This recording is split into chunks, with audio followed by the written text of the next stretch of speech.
Jusqu'où prendre des risques pour un reportage? C'est le thème de notre débat dans une minute. Ce qui nous en a donné l'idée, c'est le documentaire diffusé lundi dernier sur Canal+, dans Spécial Investigation. Un journaliste a infiltré pendant 6 mois une cellule se réclamant de Daesh.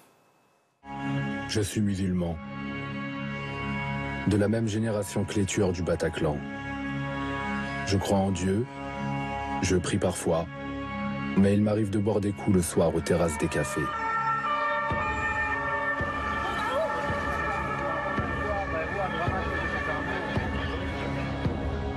Je suis celui que les hommes de Daesh détestent le plus. Aux musulmans, restez en arrière. Jusqu'à combien de temps allez-vous dormir?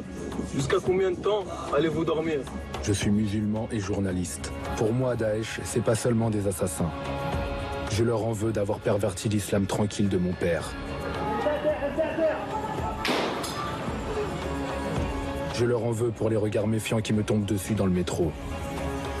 Je veux me jeter sur les couffres. Les effrayer bien comme il faut, leur mettre la peur dans le cœur. Soldat d'Allah, c'est le titre de ce reportage, de cette infiltration, méthode journalistique qui est souvent controversée. On en débat avec Kamel Redouani. Bonjour. Bonjour. Bienvenue, vous êtes grand reporter. Vous publiez Inside Daesh, 10 ans d'enquête au cœur du djihad. Et puis un reportage tiré de cette enquête sera diffusé jeudi prochain dans Envoyé spécial sur France 2. Face à vous, Stéphanie Lamoré, bonjour. Bonjour. Bienvenue, vous êtes réalisatrice, vous avez tourné de nombreux documentaires, certains à risque, filmant parfois en caméra cachée, notamment récemment dans des commissariats d'Algérie pour voir comment les migrants y sont traités ou plutôt maltraités. Vous avez vu l'un et l'autre le reportage de Canal lundi soir. Oui. Qu'est-ce que vous pensez du procédé de cette infiltration? Je commence avec vous, Kamel Redouani. Moi, j'utilise jamais de caméra cachée, voilà, tout simplement parce que je pense que la parole, quand on recueille une parole face caméra, en fait, une parole vraie, finalement, c'est une parole que la personne a envie de communiquer, a envie de dire. C'est à nous, journalistes, de lui poser les bonnes questions et d'avoir l'information, de le pousser vraiment à se livrer. La caméra cachée permet, dans ce film par exemple, elle permet de rentrer dans des lieux qui sont très difficiles d'accès. Elle permet d'aller chercher une information qu'on ne peut pas avoir face caméra, mais c'est un procédé quand même que moi, d'avoir aussi un témoignage qu'on ne peut pas avoir face caméra. Exactement. Parce que ceux qui vous, dans le documentaire qu'on verra, dans le reportage qu'on verra jeudi prochain sur France 2, on n'a pas pu, il est en cours de finalisation, donc on ne peut pas en montrer un extrait malheureusement. Vous êtes allé jusqu'où dans, je ne sais pas, la hiérarchie et dans les terroristes que vous pouvez interviewer? Toutes les personnes sont face caméra, ouais. Toutes les personnes se livrent face caméra. Quand on prend le temps réellement, c'est-à-dire quand on prend le temps, quand on passe beaucoup de temps et qu'on essaye d'avoir, qu'on se donne les moyens, et puis avec le temps, c'est-à-dire les années de travail sur le terrain me permet maintenant d'aller le plus loin possible et de rencontrer des gens qui sont des hauts responsables et qui se livrent de Daesh, comme ceux qui ont côtoyé Daesh. Ils acceptent de se livrer, ça dépend des moments. Ils ont un objectif de communication, on peut penser ça. Exactement, comme tout le monde. Ouais, donc, c'est à nous, journalistes, dans une salle de montage, de prendre du recul et de savoir faire la différence entre la communication et la parole vraie et l'information. Bien compris. Stéphanie Lamoré, qu'est-ce que vous avez pensé de ce doc, Soldat d'Allah, et du procédé en général? Infiltration. Moi, j'ai trouvé ça intéressant. J'ai bien aimé ce documentaire. Et effectivement, il y a des paroles qu'on ne peut pas avoir en filmant de manière directe, malheureusement. Bien sûr, si on pouvait toujours tout tourner en caméra ouverte, que les gens acceptaient de parler. Mais là, et donc, non, franchement, les Soldats d'Allah, j'ai trouvé ça très intéressant. Et j'apprécie ce qu'a fait ce journaliste pendant quand même plusieurs mois. Il a quand même pris des risques. En plus, j'imagine que tout n'a pas été montré au montage. Enfin, je ne sais pas jusqu'où il est allé, mais enfin... Moi, je trouve ça quand même si on peut se dire, ah oui, c'est un peu des pieds nickelés, les mecs, mais enfin... Oui, c'est ce qui ressort du film. Mais, ce qui est assez effrayant, d'ailleurs. Mais voilà, c'est-à-dire qu'en même temps, Koulibaly, c'était un pied... Enfin, je veux dire, il y a eu plusieurs exemples de mecs... Ça vous est arrivé en reportage, pardon, je vous interromps, je crois, par exemple, quand vous avez tourné dans des gangs de femmes à Los Angeles, vous dites... Ah, il y a des moments où j'aurais bien aimé avoir une caméra cachée, c'est ça? Parce que qu'est-ce que vous avez, entre guillemets, loupé, faute de caméra cachée? Plein de choses, des attaques. Enfin, moi, personnellement, j'ai assisté à énormément de choses qu'elle voulait pas que je filme, bien évidemment, parce que c'était violent, parce que c'était illégal, parce que c'était... et encore, j'ai pu quand même filmer quelques petites choses, mais parce que voilà, c'était hors la loi et qu'elle ne voulait pas que ça apparaisse à la caméra. J'ai respecté ça, mais après, il y avait plein aussi d'endroits où je me suis retrouvée d'ambiance avec vraiment des gangsters, où les mecs ne voulait pas du tout être filmé. Mais bon. Où est-ce que vous placez le curseur du risque? Où est-ce que vous vous êtes senti le plus en danger lors d'un reportage? Au Mexique. Au Mexique? Ouais, dans quel cadre? Parce qu'en fait, je suivais des migrants équatoriens qui remontaient aux États-Unis légalement. Donc on a traversé toute l'Amérique centrale et après il y a eu toute la traversée du Mexique sur des trains. En fait, ça a pris 3 semaines. Et là, j'ai eu à 2 reprises un revolver sur la tête. Donc, parce que là, c'était les passeurs qui ne voulaient pas qu'il y ait de caméra. Et moi, clairement, j'avais... C'est pas votre féminité, enfin, le fait que vous soyez une femme Non, pas du tout. qui vous mette plus en danger? Non, pas du tout. Et d'ailleurs, par rapport à ça, moi, je trouve que c'est un avantage. Vous avez des enfants? J'ai pas d'enfants. Ouais. Mais quelle sécurité vous avez sur place quand vous partez Aucune. dans ce genre de reportage? Aucune, parce que je travaille toute seule. Et vous prévenez les autorités françaises Non. du pays? Non. Jamais? Non. Ah ouais. Vous partez à l'aventure? Oui.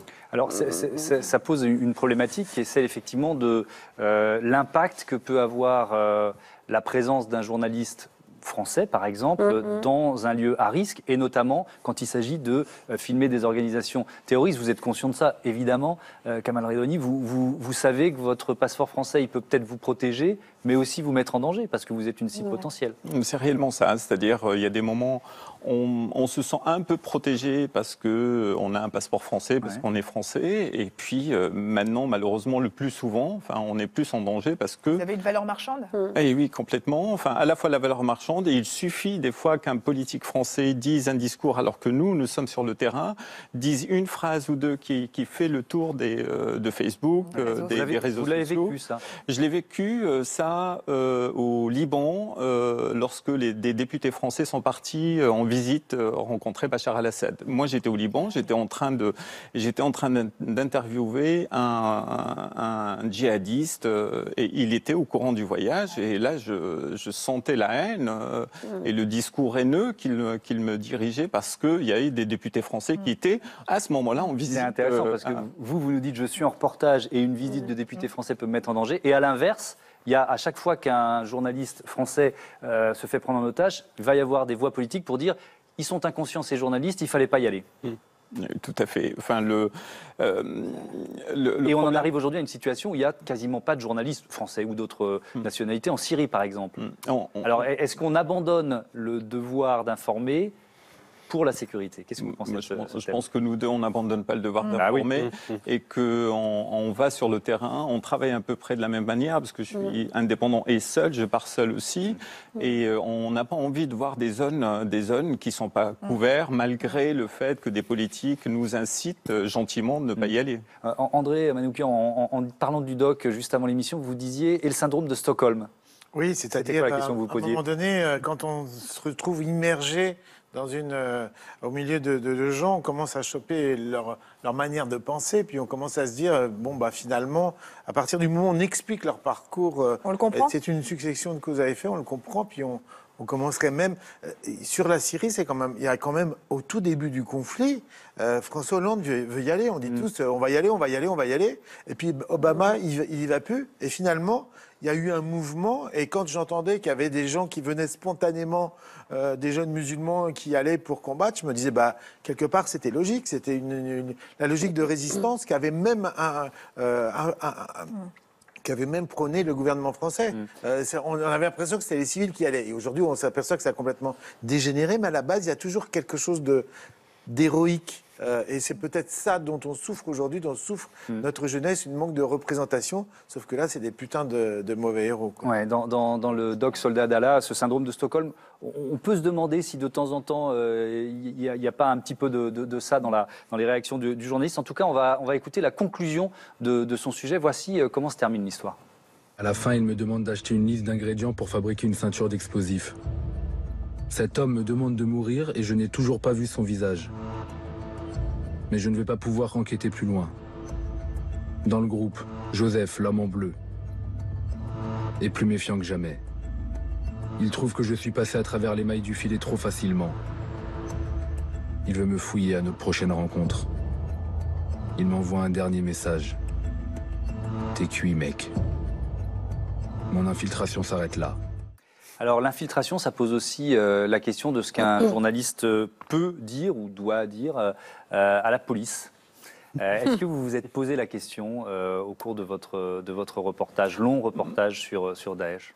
Disons, comme moi je fonctionne vraiment face caméra, la police n'a qu'à regarder mes reportages pour savoir où j'étais, avec qui j'étais. Alors, cas etc. d'école, si pendant votre tournage, vous sentez qu'il y a une action en cours de préparation et que là, peut-être, votre coup de téléphone à un service de police pourrait arrêter l'action. Qu'est-ce que vous dites? C'est un vrai débat, hein, parce qu'on n'est pas censé être des auxiliaires de police. Non, tout le problème est là, c'est-à-dire on perd la confiance aussi de tout le monde. Du moment où on passe on devient une cible finalement, c'est-à-dire on se met en danger en allant frapper à la porte de la police. Donc c'est un vrai débat, notre conscience. Enfin, je ne sais pas comment. Enfin, moi je ne suis jamais retrouvé dans cette situation, mais en tout cas c'est très difficile.